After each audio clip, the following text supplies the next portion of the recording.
How do you balance the emotion that comes with a rivalry, but also playing the same way you guys have played the past month and a half? Yeah. I think that's been the beautiful thing about our process is that whether we were winning or whether we were losing, the process has been the same. So I give the guys a lot of credit that even when the results weren't going the way we wanted them to, they never wavered. They didn't flinch and they just kept going. And so my experience is if you do that time and time again, you end up rewarding yourself, and it's been such a joy to watch these guys reward themselves. They've picked up a lot of experience, whether it's down a man, down a goal, up a goal. So when you're bringing a new group in together, you need all those little experiences. So as a coach, I couldn't be more excited about where the group is at in terms of that collective spirit, specifically that they showed in Sacramento to not concede almost down a man 60 plus minutes. So it's perfect going into a rivalry week where you know that the intensity, all the intangibles you have to meet that, or else the quality, it doesn't make any sense. What is the patience you have when things aren't going your way? Yeah.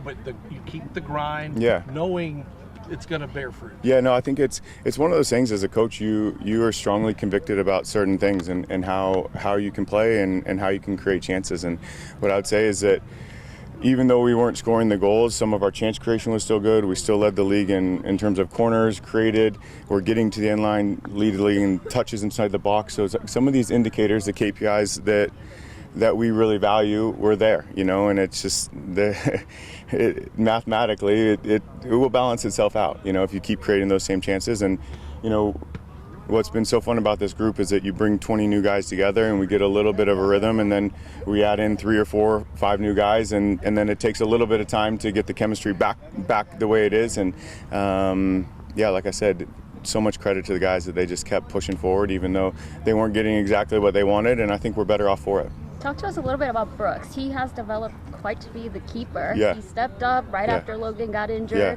Talk to us a little bit about his development. Yeah, no, he's been fantastic. Honestly, I couldn't be more happy with his work. Logan's a guy that we expected to play majority of minutes, and I think Logan's actually playing at a really good level right now himself. So that competition is just making them better, and Brooks has come up big for us. So I've been excited. The way we paired that was, a veteran goalkeeper and then a younger guy that had played a lot of minutes, and so I'm thankful for the way we kind of built that out, and Brooks has exceeded expectations. What can you guys draw from the first match this season against Louisville? Obviously another situation where you were playing down a man for probably longer than you wanted to. I think you guys hit the post late in that match as well, so there's still some chance creation. Yeah. What do you recall from that first match that you can implement and tweak going into Saturday? Yeah, we played a little bit of a different structure the first time we played them. I guess big picture, let's keep 10 men on the field, field players. I think that's a starting point. Other than that, I liked a lot of that game. I thought that we were there. We met the expectations of the game in terms of the intensity and the requirements.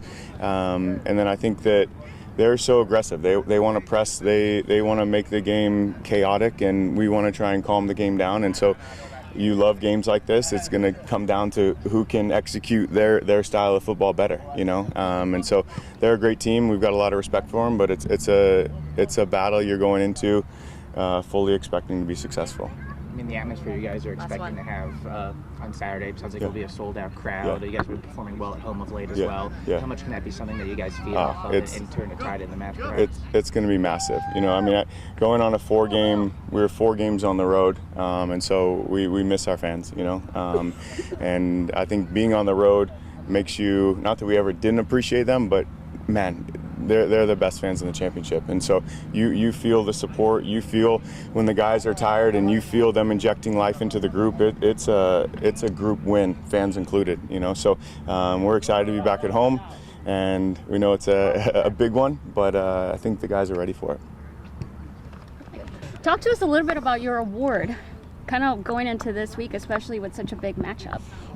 It definitely feels really good to get. I wasn't necessarily expecting to get it. I thought I had a good game, but the team helped a lot. I mean, it takes 10 guys on the field all working, so we get that clean sheet. It's not just me. So I think that's a reflection of just the team's work. But I'm super proud of it. I mean, it feels good, and I'm just super excited going into this week.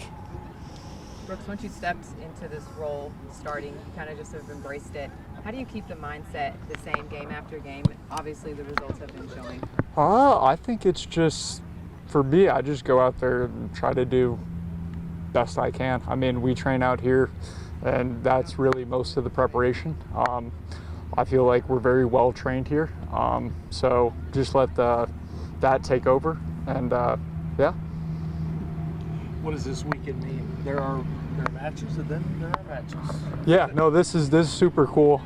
I mean, I'm from just outside of Louisville, so this is super cool for me to play in this game. I mean, beyond excited. So yeah. Well, you said Louisville, right? So we knew you were outside of Louisville. Yeah, outside of Louisville. No one knows where Floyd's Knobs, Indiana is, but. I asked Coach, like, what are the conversations like in the locker room? Obviously preparing for a rivalry, keeping those emotions down, but also trying to go out there and do the same thing you guys have just been doing. I think it's more just focusing on what we can do. You know, if you control everything that you can control, usually things are going to go your way. So we've just been focusing on ourselves. You guys are red hot right now. You're feeling good. How does that continue to carry over when you look back at the beginning of the year and nothing seemed to go right?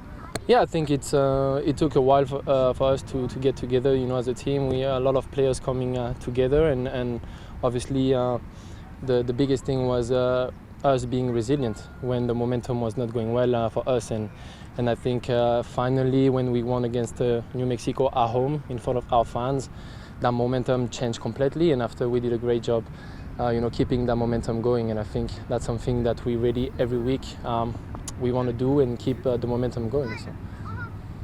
What's it going to be like to finally return home after being on the road for a rivalry in front of all these fans that are going to show up on Saturday? It's going to be amazing. It's going to be amazing. That road trip for a month was good but tough and exhausting at the end, and we're really happy and excited to be at home against Louisville, which is a big game. You know, everybody wants to play that kind of game, and we're ready for it.